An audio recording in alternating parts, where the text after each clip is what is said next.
Abra a Bíblia Sagrada em 1 Coríntios, primeiro livro de Coríntios.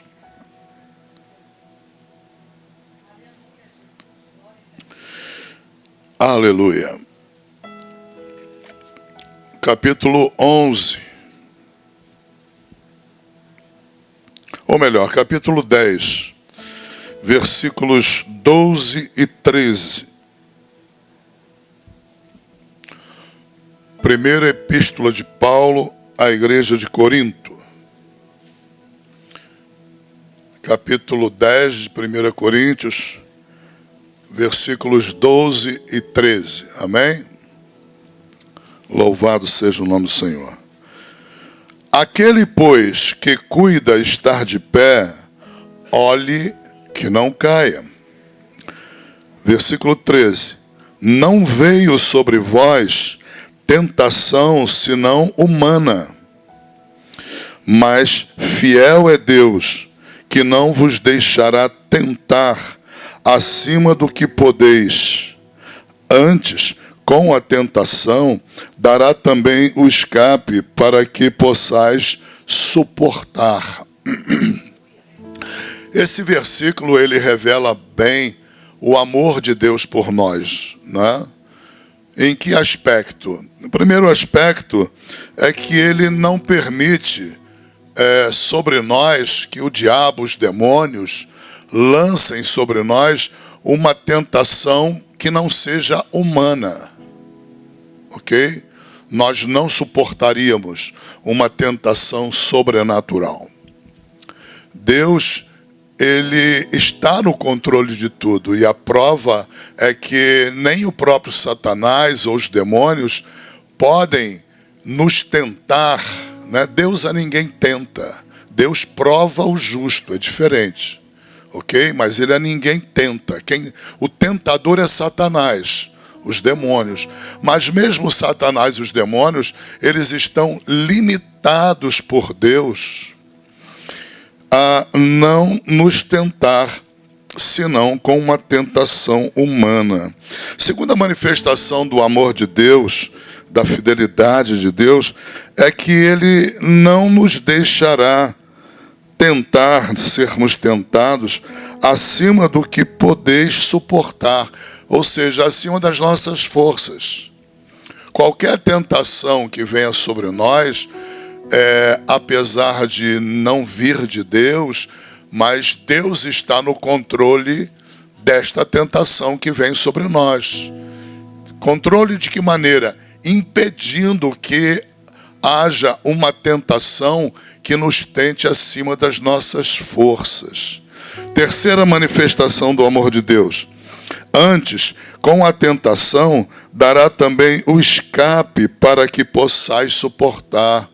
Ou seja, Deus também está nessa terceira fase da tentação, também no controle. Observaram que Deus está no controle de todo o processo de tentação, apesar de Deus não nos tentar, não é? Mas ele exerce autoridade contra o diabo, contra os demônios, impedindo que essas coisas aconteçam de uma maneira que nós não possamos suportar. E a terceira manifestação é essa.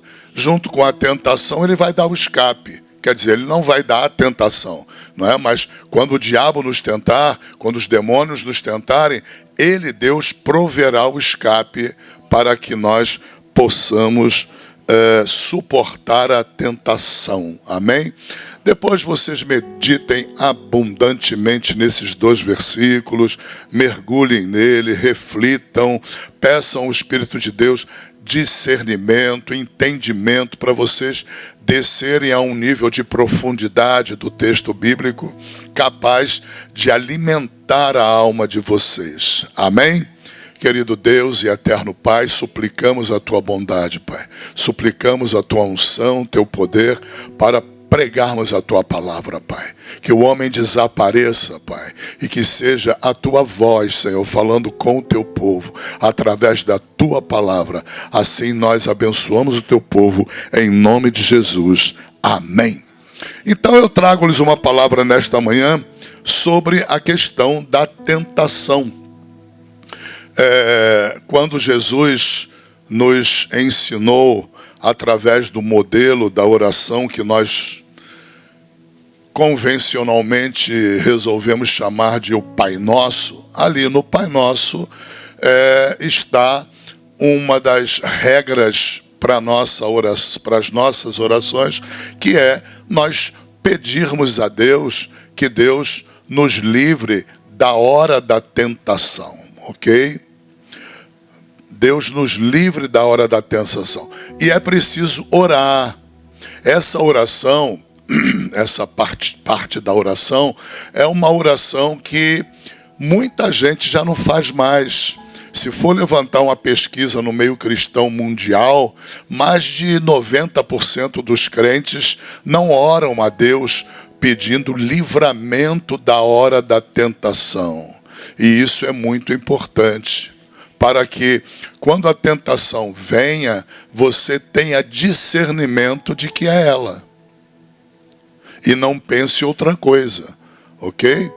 Se nós não nos socorrermos na graça de Deus, se nós não nos achegarmos a Deus, ao trono da graça de Deus, para suplicar a Deus que o Senhor nos poupe naquela hora, nós seremos fisgados, como um peixe é fisgado.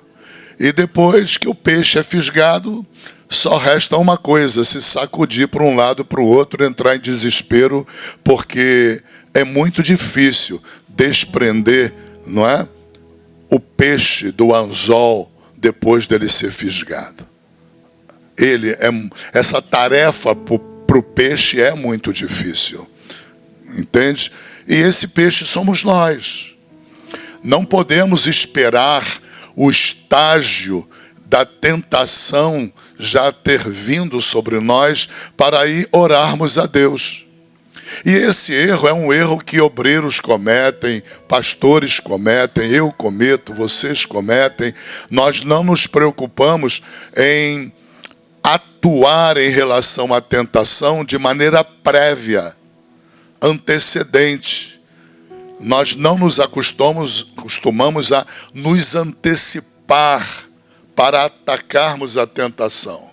Geralmente os cristãos, e eu me coloco entre esses, cometem o erro de não orarem para que Deus poupe da hora da tentação, e quando vai orar, já vai orar dentro da tentação.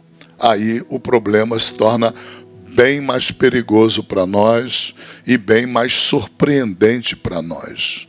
Quem tem ouvidos, ouça o que o Espírito diz à igreja. Não deixa para orar por uma tentação depois que você for fisgado.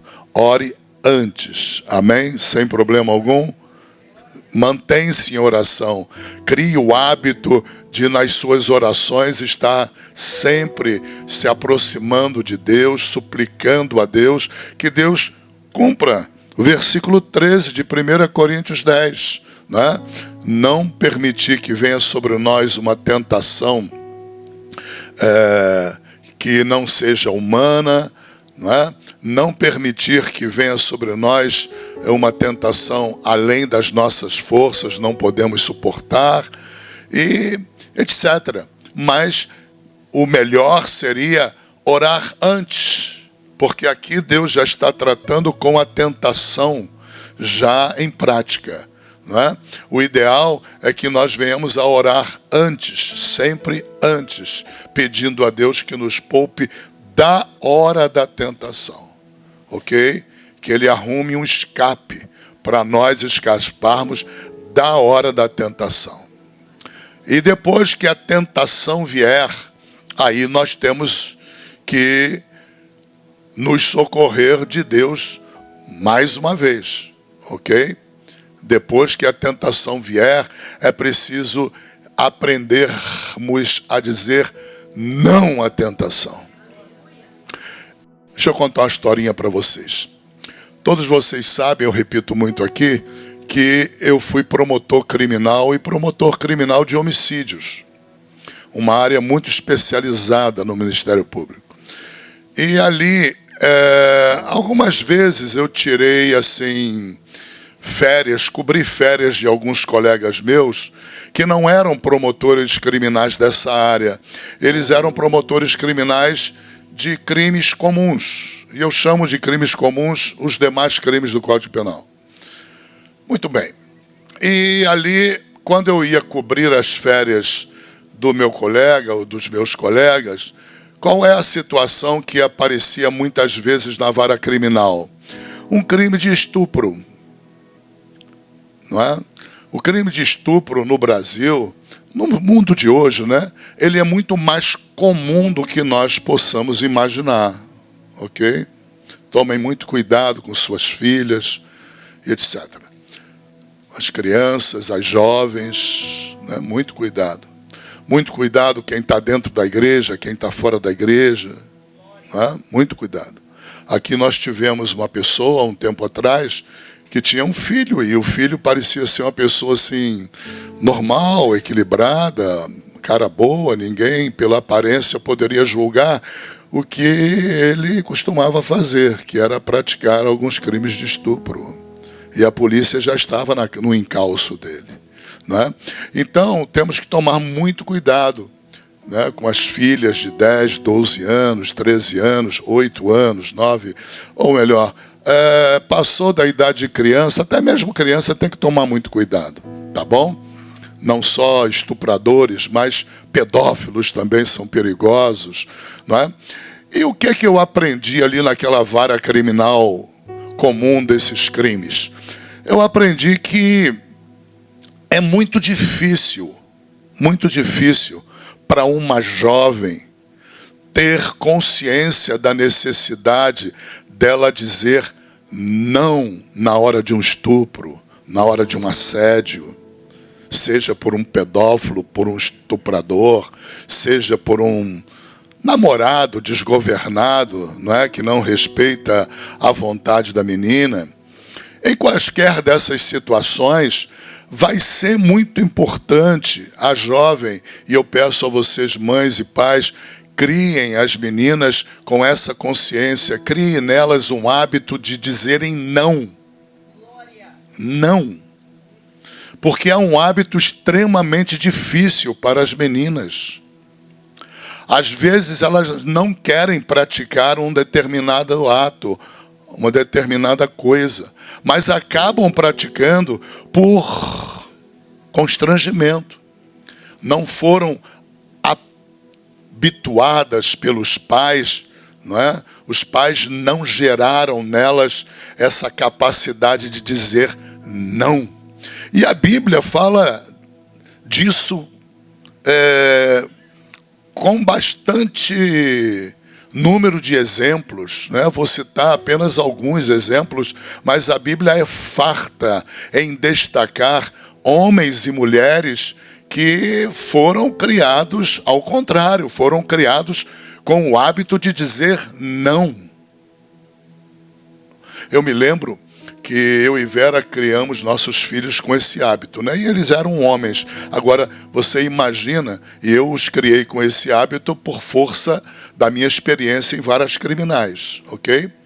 Agora, você imagina uma filha, mulher, menina, como é importante você criá-la com essa resistência de dizer não, esse poder de decisão de dizer não. Por que eu estou dizendo isso? Porque quando você é um juiz, é um promotor criminal e vai trabalhar em cima de um processo criminal onde há um acusado, geralmente é um jovem, pode ser um pedófilo também, mas na maioria dos casos são namorados, né, que não respeitam a liberdade da mulher, da menina, né, atropelam tudo e praticam constrangimento ilegal, usam de violência, muitas vezes até ameaçam, né, e etc. e tal. Coisas características do crime de estupro. Na hora de um processo criminal, não é?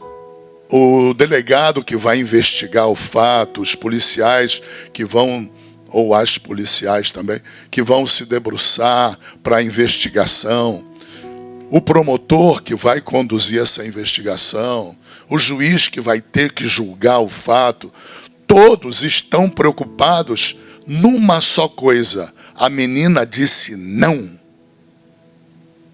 Pasmem os senhores, a maioria não diz não. Culpa da mãe e do pai. Porque um filho é produto da mãe e do pai. Ok? A não ser pais estorvados da realidade, alienados do filho, da filha. Não é? Fora essa hipótese, os filhos são cópia do pai. E eles vão colocar em prática os ensinos do pai e da mãe. Não é? E nós habituamos Natan e Daniel sempre a agirem com facilidade, cara dura, seja para quem for, em qualquer situação, diga não. Bom, isso valia para a escola, não é? Daniel, uma vez foi chamado a atenção pela professora, porque ele não queria cantar uma música do mundo, né? Dos Titãs, o acaso vai me proteger. E eu em casa preparei ele, quando escutei aquela música lá num cômodo da casa, falei, vem cá, garotão, quem é que está te protegendo? O acaso? Que papo é esse? E aí expliquei para ele, né? E ele ficou assim impactado com a minha explicação. E, na verdade, eu estava preparando ele para voltar para a escola. E no dia seguinte deu problema. A professora tentou repreender o Daniel porque ele não estava cantando. Era o único na classe que não cantava a música. E ela foi em cima dele diante dos alunos. E ele disse, não, o acaso não me protege. Quem me protege é Jesus Cristo. Uau! Você está entendendo? Ele é teu filho. Natan, a mesma coisa, um dia de São Cosme e Damião, estávamos indo aqui em direção ao Olegário Maciel, e ali na esquina tinha alguém entregando doce, né? E o Natan estava com o vidro aberto do carro, a pessoa chegou com o saquinho de doce e ofereceu para ele com aquela delicadeza hipopotâmica, né, do pai, ele diz assim, eu não te pedi nada. A pessoa foi desconjuntada embora. Você está entendendo? Lá na justiça criminal, lá na delegacia de polícia, se você não ensinou tua filha a dizer não, e ela não disse não expressamente, em tom audível, o estuprador é absolvido.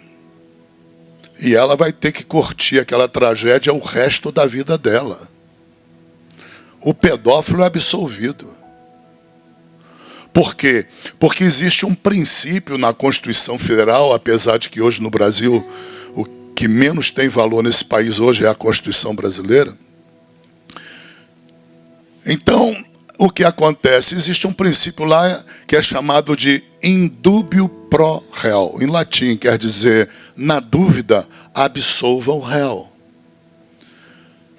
E a única maneira do juiz não ter dúvida, o promotor não pedir absolvição até, antes do juiz sentenciar, ele já pede muitas vezes absolvição, os dois vão se degladiar ali, buscando ver se essa jovem foi decisiva. Não, eu não quero. Não, não me toca. Não, não é assim. E a tua filha só vai ter essa condição se você ensinar. Ensinar dá trabalho? Dá. Dá aborrecimento? Dá. Mas você evita a tua filha de ser estuprada. O que é que você prefere? Ser uma mãe ausente, preguiçosa, irresponsável, que acha que a filha é a princesa da casa, é a rainha que manda na casa, e você vive para fazer a vontade da filha? Se você é desse tipo de mamãe, prepare-se para pagar o preço. O preço virá. Porque Deus te deu autoridade sobre tua filha. Deus deu ao pai autoridade sobre o filho e a filha. Entenda em nome de Jesus. Se o teu marido é ausente, se ele é inoperante, se ele não se incomoda com nada, não está nem aí para a vida, você use a autoridade. Você é um corpo com ele. Então use a autoridade que ele não usa. A casa não pode ficar acéfala. Ou seja, não pode não ter um cabeça. Se não tem um homem macho para ser cabeça, tem que ter uma mulher que seja cabeça. Agora, quando a menina não tem um pai que é cabeça, nem uma mãe que é cabeça, ela está literalmente perdida na mão de dois loucos que vivem em Marte. Não vivem na terra. Não leem jornal, não abrem internet, não tomam ciência do que está acontecendo no mundo. São pessoas alienadas. Cuidado com isso, em nome de Jesus. Tá bom? Vamos trazer isso para a Bíblia Sagrada? Vamos lá? Então, a história humana conta a história de um homem chamado Eric,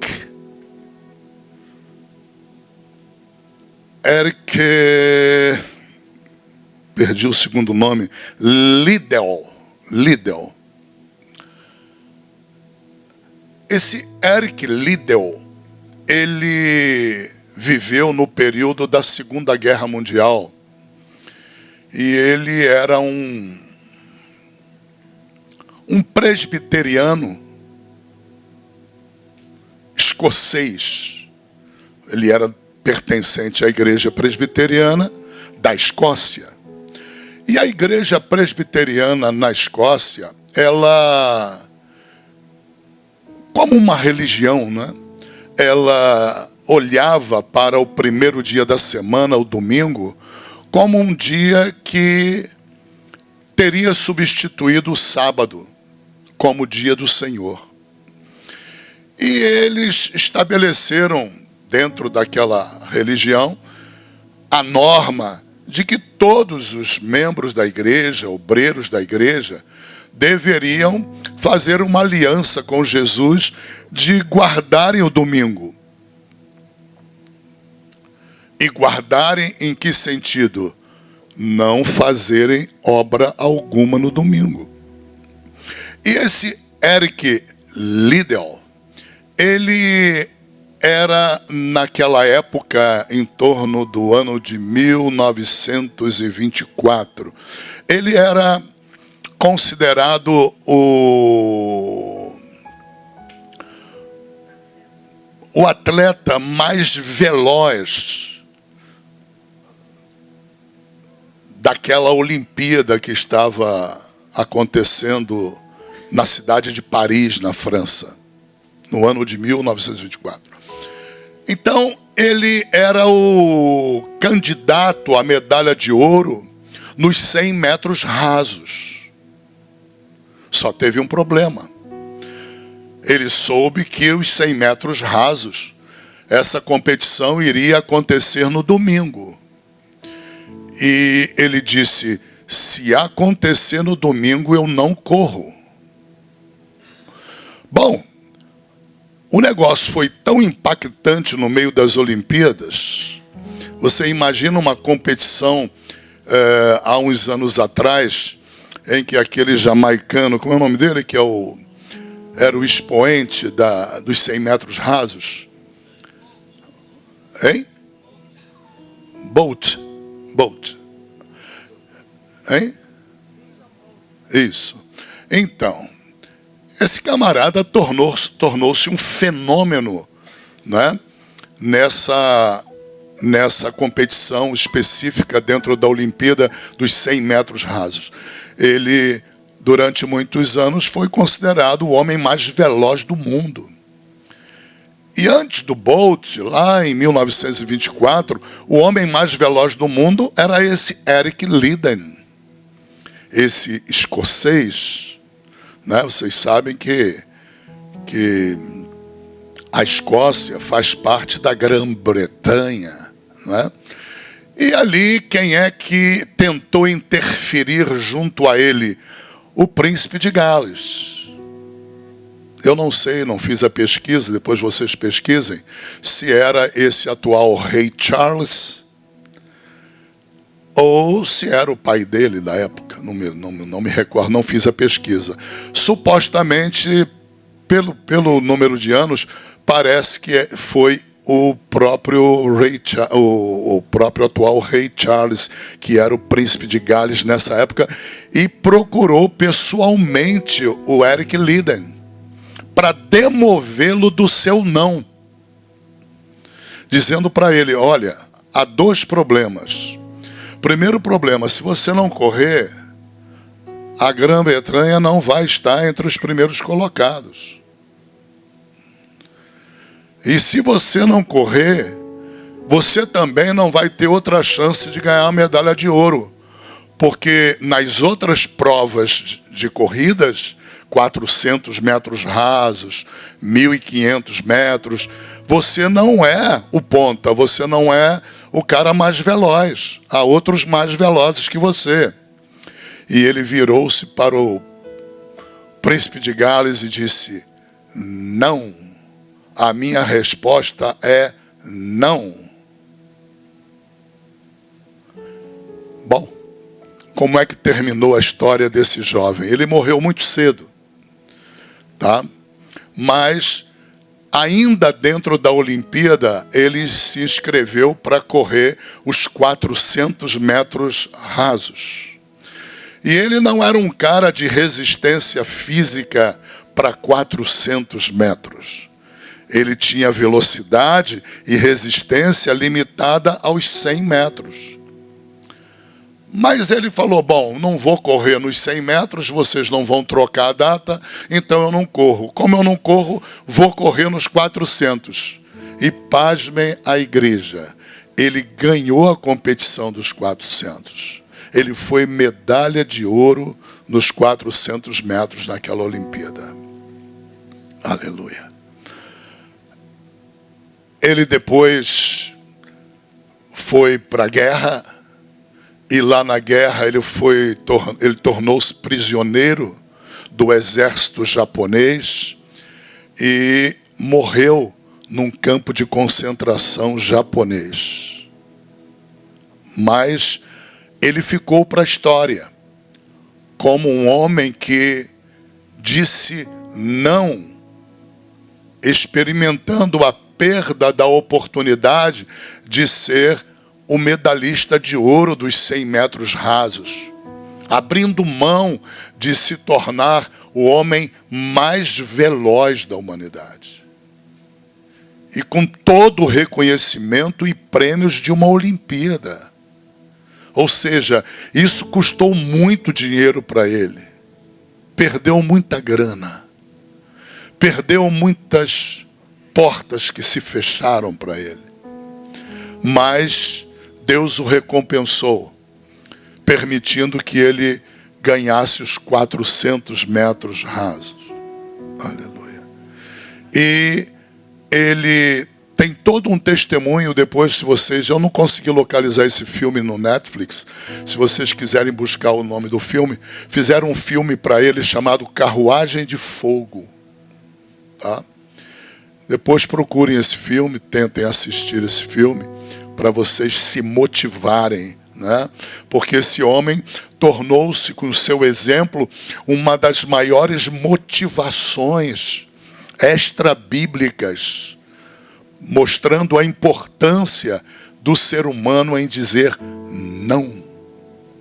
Ser decidido, homem decidido, mulher decidida a dizer não. Segundo exemplo que eu trago para vocês é de um outro homem extremamente famoso no mundo inteiro, não no mundo de hoje, né? Mas no mundo do século passado. Foi William Booth. Quem foi William Booth? William Booth era considerado um pastor, né? Um pastor filiado a uma grande convenção de pastores na Inglaterra, e ele era um pastor voltado para evangelizar uma localidade que eu nem sei se existe mais em Londres, tá? Não acompanhei a história de Londres para saber se existe esse lugar lá. Mas esse lugar existiu no século passado e ele era chamado de A Luz Vermelha, o bairro da Luz Vermelha. E por que Luz Vermelha? Porque era o bairro mais pobre de Londres, de alto índice de criminalidade. E foi justamente naquele bairro que William Booth iniciou seu ministério, as suas pregações, de esquina em esquina, rua a rua, acolhendo jovens, não é? E ele foi processado na convenção dos pastores por causa disso.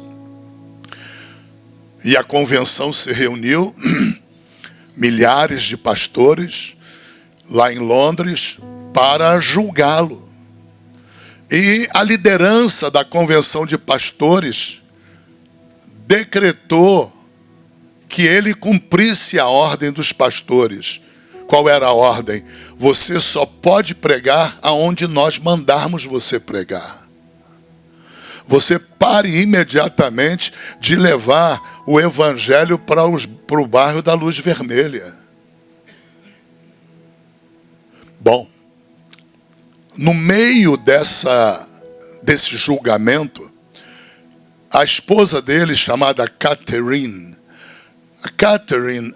Booth, ela pôs-se de pé na plateia e diz a história que com um lenço, ela abanava o lenço de um lado para o outro para chamar a atenção de todos, e em alto e bom tom ela dizia e bradava: William, diga não a eles, não se acovarde, diga não. É bom algumas vezes o marido ouvir a esposa, não é? É bom a esposa ouvir o marido, é bom porque o estímulo numa hora de incerteza é muito grande, vindo da outra pessoa que está ao teu lado, né? E isso aconteceu com William Booth. Ele pôs-se de pé na reunião e disse para todos os pastores: eu estou me desligando dessa convenção. E saibam os senhores que a minha resposta é não para vocês. Eu pregarei aonde o Espírito me enviar, não vocês. Vocês não ocuparão o lugar do Espírito na minha vida. Eu estou me desligando. E ali naquele ano, William Booth, ele criou o Exército da Salvação. Não é muito famoso aqui no Brasil, mas é famoso em todas as partes do mundo, onde há pobreza, onde há necessidade de alimentos, onde há necessidade de vestuário, de doações, né? Em muitos e muitos, centenas de países do mundo, o Exército da Salvação até hoje, já tem mais de um século de criação. Ele foi criado ali, naquela hora. Ele saiu dali para criar o seu exército de cristãos, que existe até hoje. Por exemplo, nos Estados Unidos, quando você quer jogar um sofá fora, né? Está velho, não quer mais para você, você liga para o Exército da Salvação, ele manda um caminhão na tua casa apanhar aquele sofá para eles doarem para alguém que está necessitado. E eles fazem esse tipo de obra no mundo inteiro. No mundo inteiro. Ok? Então já dei para vocês 2 exemplos de 2 homens de Deus e uma mulher de Deus que escolheram dizer não na hora da tentação. Escolheram suportar o prejuízo. Escolheram perder a fama. perdeu status, abriram mão das recompensas desse mundo, porque eram homens e mulheres capacitados a dizerem não nessa hora. Lembre-se, vou abrir o parêntese de novo. Se você não se capacitar em Deus, você nunca conseguirá dizer não. Porque é Deus quem te capacita para dizer não na hora da tentação. Qualquer que seja a tentação. Não há escolha de uma em prol de outra, não, qualquer uma. Quando a tentação vier para te fazer cair, a tua única esperança é você ter antes recorrido ao trono da graça, se achegado a Deus, para Deus te livrar na hora da tentação. Depender da graça de Deus, de que eu tanto falei aqui no último estudo de quarta-feira. Depender literalmente da graça de Deus. Porque na tua carne, na tua estrutura física, nos teus sentidos, não há essa capacidade. A carne vai te empurrar a dizer sim, ou vai te conduzir à neutralidade. E nessa hora não há neutralidade. Ok? A neutralidade é território do inimigo. Jesus foi claro quando ele disse: quem comigo não ajunta, espalha. Quem não é comigo, é contra mim. Ou seja, não há território neutro. Quando o juiz criminal pega um processo de estupro, ele observa a menina. E tudo que ele quer saber é se a menina disse de forma audível e literal não. Se não disse, ela vai suportar as consequências para o resto da vida. E o juiz vai absolver o réu. E às vezes o réu é um criminoso mesmo. Se aproveitou da jovem. Não é? Estragou com parte da história da vida dessa jovem. Há situações que traumatizam. Principalmente em pessoas de tenra idade. Não é? Traumatizam.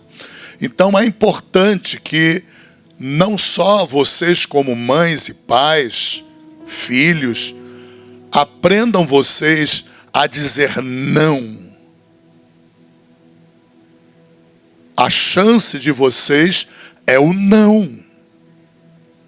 Em alto e bom som. Ok? Ensine os vossos filhos e filhas a dizerem não. Sejam radicais com a tentação. Sejam radicais com as ofertas de Satanás, com os assédios dos demônios. Sejam radicais. Não tergiversem, não dialoguem, não discutam, não se entristeça. Não se acomode, não se acanhe, não se envergonhe. Anule a vergonha, anule o comodismo, a preguiça, o querer ser politicamente correto, o querer ser educada. Ensine sua filha a ser educada, mas ensina ela a dizer não. Ensine seu filho a ser educado e você mesmo seja uma pessoa educada, mas aprenda a dizer não. E a capacidade de dizer não, não está na tua carne, está no teu espírito. No teu espírito. O teu espírito tem que ser um espírito fortalecido no Senhor para dizer não. Jorge, não. Estão entendendo? Bom, eu trago-lhes o exemplo também, o primeiro exemplo bíblico da nossa irmã Vasti. Lembram do livro de Esther? Então, quem era Vasti? Vasti era a rainha do reino da Pérsia.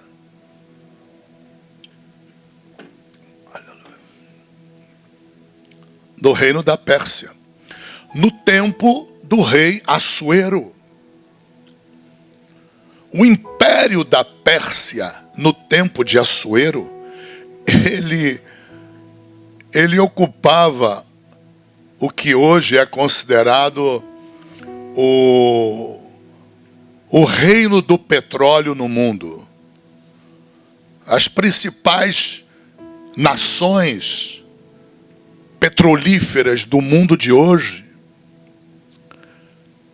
os principais lugares onde a riqueza do petróleo estava situado, toda a riqueza que nós conhecemos hoje, nações como Catar e outras nações, Arábia Saudita, Kuwait, né? E outras nações árabes que estão ali situadas, sediadas e assentadas sobre uma riqueza incalculável de petróleo. Nações que eram pobres, miseráveis, ou que não existiam, como no mês passado tive o prazer de conhecer Dubai, nem sequer existia, como existe hoje. Uma cidade, um país, uma nação que causa espanto até para nós ocidentais. E uma cidade, um país tão pequenininho, amilhardado, um povo rico, um povo abastecido de tudo que você imaginar. Por causa do petróleo, estão assentados sobre a riqueza do petróleo. O Catar, a mesma coisa. Kuwait, a mesma coisa. Arábia Saudita, e etc. Entendam, em nome de Jesus, todos esses territórios que hoje se situam entre a Índia e a África, entre a Índia e a Etiópia, dentro da África. Da Índia até a Etiópia, nós temos aí dezenas de nações assentadas na riqueza do petróleo. Assuero não conhecia esse petróleo, mas ele já era considerado um dos reis mais prósperos e ricos do mundo na época dele. Você imagina hoje, se existisse o reino da Pérsia. O reino da Pérsia hoje, ele está limitado ao país chamado Irã. São os persas, né? É o que sobrou da Pérsia. Um país eco, dominado por religiosos fanáticos, que oprimem o povo, sem liberdade de expressão, sem liberdade de pensamento, sem nada. Um amontoado de doidos. Mas essa Pérsia, o Irã de hoje, não se compara ao Império Persa da época, do tempo de Assuero. E Assuero tinha como esposa Vasti. E a Bíblia começa, capítulo 1 e 2, contando a história de Vasti. E essa Vasti, ela vai ter uma importância capital do ponto de vista bíblico. Poucas são as pessoas que pregam o evangelho que se debruçam em pregar sobre Vasti. As pessoas procuram pregar sobre Esther e os livramentos que Deus usou Esther para dar ao povo judeu, mas antes de Esther, todos aqueles livramentos e até a própria Esther, para ela ascender ao poder, precisou de Vasti dizer não ao seu marido, ao seu esposo, que era o rei Assuero. Numa determinada festa estabelecida no Palácio Real, o rei Assuero deu ordem à sua esposa para que ela dançasse diante dos convidados. Devia ser uma mulher muito bonita, não é? E ele queria exibir a sua esposa. Cachaça provoca um monte de problemas, né? A cachaça, o álcool tem esse problema, né?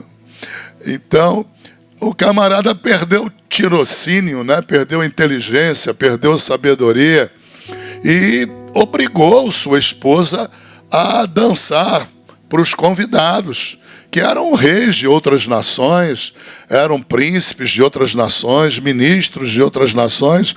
O Assuero queria fazer um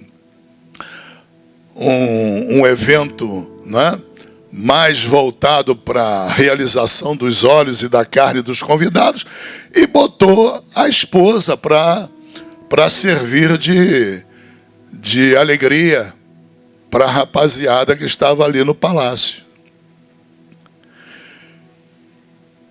E você contrariar a ordem de um rei, mesmo sendo teu marido, e contrariá-lo de público, na presença de representantes de outros países, tu tem que ser uma mulher de fibra. Tem ou não tem? Mulher frouxa não é para essa hora. Tem que ser uma mulher de fibra. E ela enfrentou Assuero não só na condição de esposo, de marido, mas ela enfrentou Assuero na condição de rei. E disse não para ele diante de toda a plateia. Não havia e não há na vida de um rei um momento de maior vergonha, talvez, do que esse, de ser desmoralizado em ver uma ordem sua não cumprida, de forma descarada, em alto e bom som, audivelmente para todos escutarem. Não há infâmia pior para um rei. A mulher dele o desautorizou diante de todos. Ela, tipo, querendo dizer, na minha vida mando eu, não manda você. No meu corpo mando eu, não manda você. Por trás daquelas palavras dela, por trás do não dela, estavam mensagens terríveis para um rei recebendo na cara, diante dos outros. A ira do rei Assuero foi tão grande que ela foi tirada do trono na hora. Ela foi excluída do casamento na hora. O rei Assuero usou de toda a sua força, todo o seu poder, toda a sua autoridade para isso. E a aniquilou economicamente, financeiramente. Tomou tudo dela. Ela perdeu tudo, patrimônio, perdeu tudo. Só porque ela disse não. Não. Há um preço para pagar na hora da tentação, quando você tem disposição de dizer não. Há um preço a pagar. Mas do ponto de vista de Deus, da Bíblia, da palavra de Deus, o preço que você vai pagar é bem melhor do que o preço que tu vai pagar por ter cedido à tentação e dito sim à tentação. Isso é muito sério. Ok? Muito sério.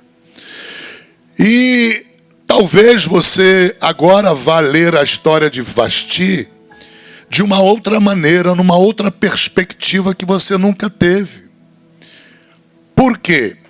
Olha a perspectiva que eu vou te ensinar.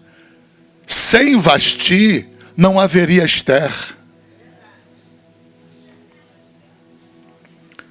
Sem o não de Vasti, não haveria Esther.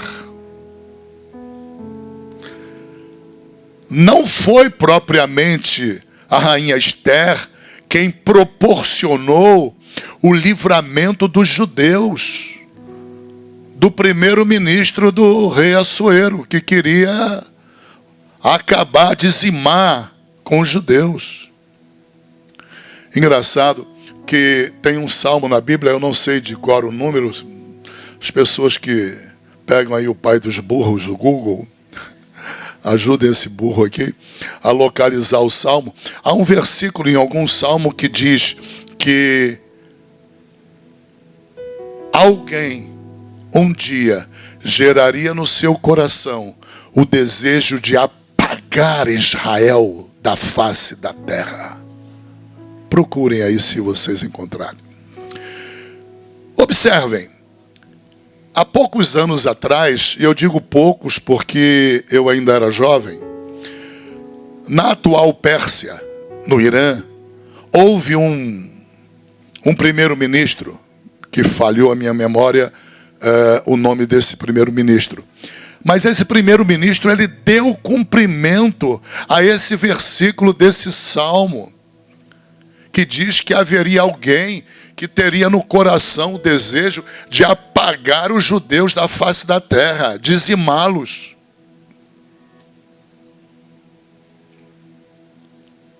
Aleluia. E esse primeiro-ministro do Irã, ele disse isso numa assembleia das Nações Unidas, na ONU, com os aplausos de metade da comunidade da ONU. Metade dos representantes do mundo, mais da metade o aplaudiram, quase que de pé,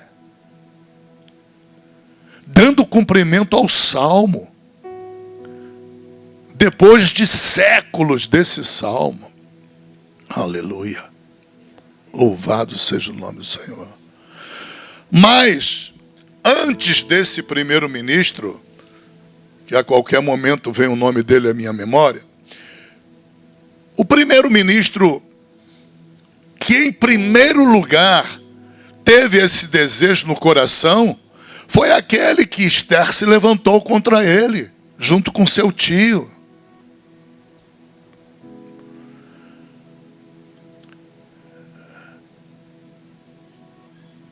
E Esther fez valer a sua condição de rainha, colocou o povo judeu em jejum de 3 dias e 3 noites, sem beber água, sem comer nada, para que ela pudesse se aproximar de Assuero e pudesse revelar toda a trama daquele primeiro-ministro, que era um homem de confiança de Assuero.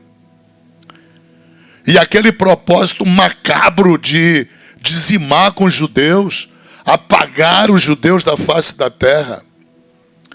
E ela teve vitória. Mas essa vitória, esse livramento,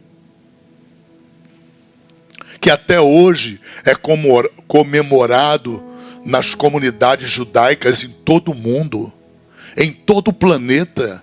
Os judeus até hoje celebram aquele dia em que Esther conseguiu o livramento, mas pouca gente consegue examinar aquilo na perspectiva de que quem possibilitou tudo foi Vasti.